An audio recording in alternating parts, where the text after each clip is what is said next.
You are listening to the Horse Radio Network, part of the Equine Network family. Greetings, everyone. Coach Jen here, and thanks for tuning in to Horse Tip Daily, episode 1487, brought to you by Sentinel Horse Nutrition. Dressage Radio Show co-hosts Reese, Koffler, Stanfield, and Philip Parks are joined by Dr. Holland for a chat about how a prickly alternative therapy can benefit horses who are actively competing. And we'll get right to our tip after these words from our sponsor. Some people don't think horses and people communicate. We call those people not horse people. Not horse people don't know you and your horse share a unique bond, or that your horse knows you know they like your dogs. But not so much the barking. At Sentinel Horse Nutrition, we don't knock not horse people. We're too busy focusing on horse people's horses. With extruded nugget feeds for exceptional nutrition and formulas for every need, our wide choice of feeds makes it easy to find the fit for your horse's health. Find theirs at feedsentinel.com. Well, tonight I am so happy to have Dr. Carol Holland from Wellington, Florida. She has been my acupuncturist, chiropractor, veterinarian support person for many years, and we're thrilled to have her on the program. Welcome back, Dr. Holland. Thank you, and thank you for having me again. I really appreciate it. Well, we always love you. Came to visit me and my horses yesterday. It's always what we actually saw each other in the Publix parking lot, which is kind of how business is done in Wellington. And I waved you down. I'm like, I need an appointment as soon as possible. So it was so fun. So we got to have you come yesterday and check my kiddos, which you've, been part of my team for many years. And, my horses, and it's so important. But you have a wonderful topic that you've been discussing this summer. And so I wanted to hand the mic to you about your topic and what we're talking about tonight. Super. Yeah. And thank you again. And I just wanted to tell you that I have spent a lot of time in recent years because of my training in acupuncture and doing chiropractic and sports medicine work, and spent a lot of time going to the actual horse shows with my clients. It's given me a new perspective to do that. And this summer I spent a lot of time doing that. So I was asked to give a speech on pain and therapy in the competition athlete, because a lot of people don't know and haven't taken a good look at or used the benefit of how you can work on a horse during a competition, even the FEI competition or CDIs, because it is allowed under the rules. And also a lot of horses get stressed out during the competition. So acupuncture is amazing during the competition. And because the number one benefit of acupuncture is for pain relief. And then also because of the pain relief and the way that acupuncture works, it releases endorphins. And I think I've mentioned that during one of your talks already, that people have been following you for a while. Remember that. So the huge benefit of acupuncture is the endorphin release. And what horse that goes to a horse show, that gets on a trailer, that gets tacked up, new tack or fun tack or stress of the owner, which transmits to the horses, going to a stall, all these crazy horses around them that are scared too, that doesn't always have some sort of stress in their life. And to get acupuncture treatment during the competition, it's so beneficial, because the endorphin release will help them calm down, plus give them some pain relief.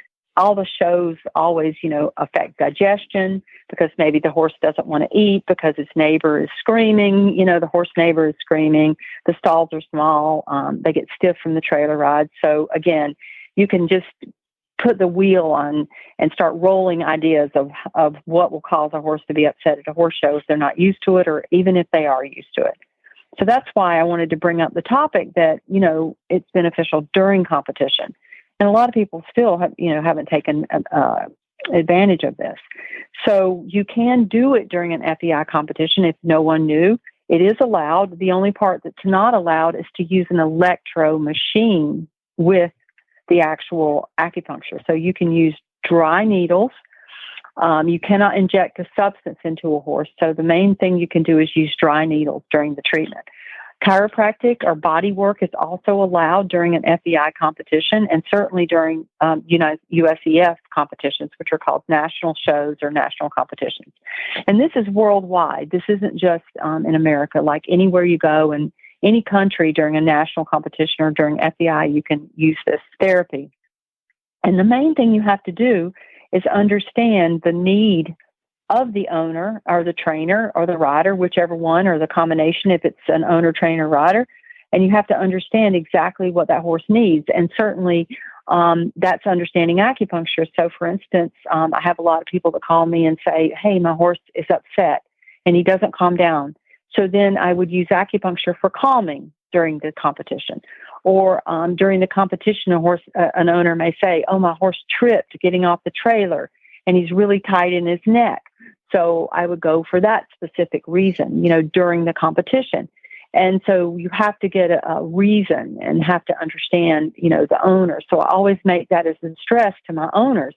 And I would like to put that out there for all the owners listening, that the communication between your acupuncture vet or your therapist vet during the competition is the most important thing, because there's so many opportunities with acupuncture that you can do during the competition to help out.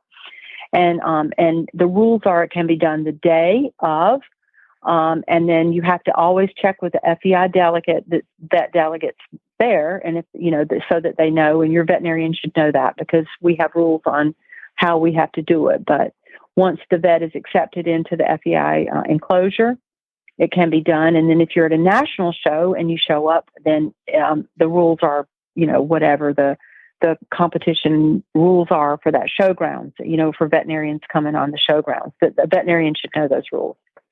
One of the other things that I have found for acupuncture after the competition is some people don't know, like if you ship out and you have a horse show the next week, and your horse is like competing weekly, or say a lot of horses have to come back, or they compete again in 2 weeks, they're trying to qualify for something, and you're like, okay, I've got the next 3 weeks I have to show, which sometimes people give a break, sometimes not. It's super important to check them within, I think, 24 hours after a competition. And that can be done too, because horses are extremely tired, just like you would be if you ran a marathon every day or you ran a 10K every day and you had to go to work every single day and do that. So the acupuncture can help for the pain and the sore muscles. Proactive therapy is what I call post-competition therapy. And when you use that for proactive for the next week, your horse is already set up for endorphin release to be calm going into the next show or just during your training for the next week. So for me, I sort of developed a plan with the athletes that I work with, the owners of the athletes that I work with, the equine athlete, and say, look, I think specifically this horse really needs post-competition therapy. This horse does really well for during the competition therapy. And, we develop a plan based on an individual basis.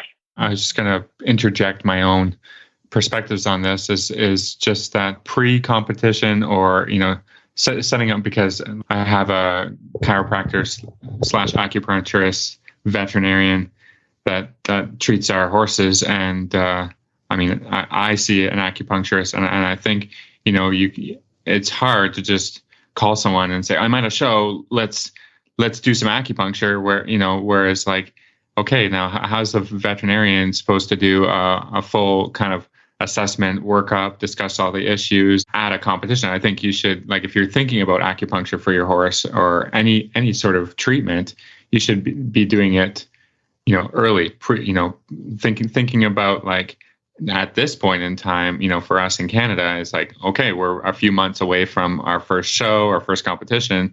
Maybe I'd like to involve an acupuncturist, chiropractic adjusting for the horse. So let's think early. Let's not get halfway into a competition season and then start to throw things at the horse and more therapies. I think you have to prepare the practitioner, and you have to prepare yourself, and you have to prepare the horse to be doing these things prior to the first show. I 100% agree. And when my clients and owners, when they do that, it makes my life very easy, and it makes it very easy for me as a therapist to come in, and then I know the horse, and that's 100% perfect, so that if a problem during the competition arises, I already know the horse, and I know that if you called me and I'd been seeing you for 3 or 4 months, and you called and said, there's something not right, and you can come check it, and the horse. And so that's the perfect scenario. But letting you know during the competition, what you're saying is you already know the horse, and there's not going to be some huge project to get taken care of. Well, and you have a I agree baseline with to that. say, yeah, you exactly. Kind of, in any sort of veterinarian work, you have to have a baseline of the patient, right? Because it's hard to determine, is a bit of a sore muscle, or is this a regular thing? Is this a new thing? Is this what I need to treat right now, or is that is it ongoing, or is it an acute injury? Like this is why the veterinarians have such a hard time, because there's not really a baseline when somebody has a horse and then they just call someone out and it's like, okay, I think he pulled a muscle, or I think he, well, there's no baseline. It's already too late, right? And then every horse has stuff, just like in X-rays or whatever. Like you've got to kind of work with someone, when the horse is feeling good, I think, and that's sort of a crazy concept, but it's not crazy. Yeah, it's like you don't go to the doctor also, if you're feeling great, and like only when you are like, oh, I can't move this arm or whatever, that now I need to see a doctor. Well, it's difficult. It's very difficult. Yeah. Well, and I think too, like working with, Dr. Holland and we have a plan. And I think that that's so important, so that if something goes awry, which it does, hopefully it doesn't, and you plan for it not to, but if it does, then there is you have a baseline. But I think it's so important to have that team, especially when those horses are competing at the international level. And, here in Florida now, it's go time, and it is. And a lot of times, even the riders, we don't all feel great. But if you are constantly working with someone, and, it's also, it's a nice break for the horses too. Like if you've been in an FEI stabling, you can only get in there with credentials, and they are pretty strict here. You just can't walk in there. Yeah. Which is good, because it is quiet back there. And we like that. And that way that you do have a chance, the horses can have their appointment, they can rest, they can have the therapies that they need. And so it is really important to have that if you're competing internationally.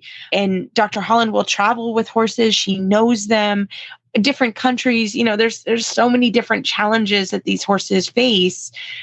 So having a team that comes, but that really can come just at any level, right? Dr. Holland, you see all my horses. You don't just see the FEI ones. You see everybody, and we have challenges with each one of them. And we move barns and we do things like that, and we try to keep it as easy and safe and positive as we can, but sometimes it's not. And so I think that's why having a vet and having the team with you is so very important. So Dr. Holland, I think it's such a great topic. And I do think it's important that people know that you can treat at a horse show. You have to do it appropriately. You have to do it with vets that know the rules, because you don't want to get caught on a rule that something was injected or whatever. But it is important to know that there are vets out there that want to help you.